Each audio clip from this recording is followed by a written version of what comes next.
परभणी शहरातील सेलूपाथरी रस्त्यावर असलेल्या हॉटेल चायना या बार अँड रेस्टॉरंटमध्ये 26 ऑगस्ट रोजी रात्री 10 नंतर अज्ञात 3 तरुणांनी हॉटेलमध्ये एकच गोंधळ घालत हातात मिळेल त्या साहित्याने हॉटेल चायनाच्या अन्नासह इतर कामगारांना बेदम मारहाण केली।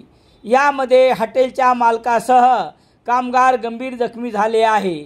या घटनेचे नेमके कारण मात्र समजू शकले नाही, तरी घडलेल्या प्रकारची जिल्हाभर चर्चा होत असून या घटनेच्या निषेधार्थ लिकर असोसिएशन काय निर्णय घेतात यावर अवलंबून आहे। दरम्यान हॉटेल चायना या सर्वांच्या पसंतीच्या असलेल्या रेस्टॉरंटमध्ये अशा प्रकारचा राडा पहिल्यांदाच झाला असून तो निश्चितच निषेधार्थ आहे।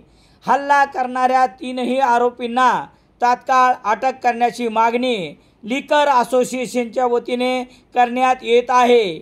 या घटनेच्या निषेधार्थ जिल्हाभर सर्व बार आणि रेस्टॉरंट बंद ठेवण्यासाठी मंगळवार 27 ऑगस्ट रोजी बैठक घेण्यात येणार असल्याची माहिती लिकर असोसिएशनच्या वतीने देण्यात आली आहे।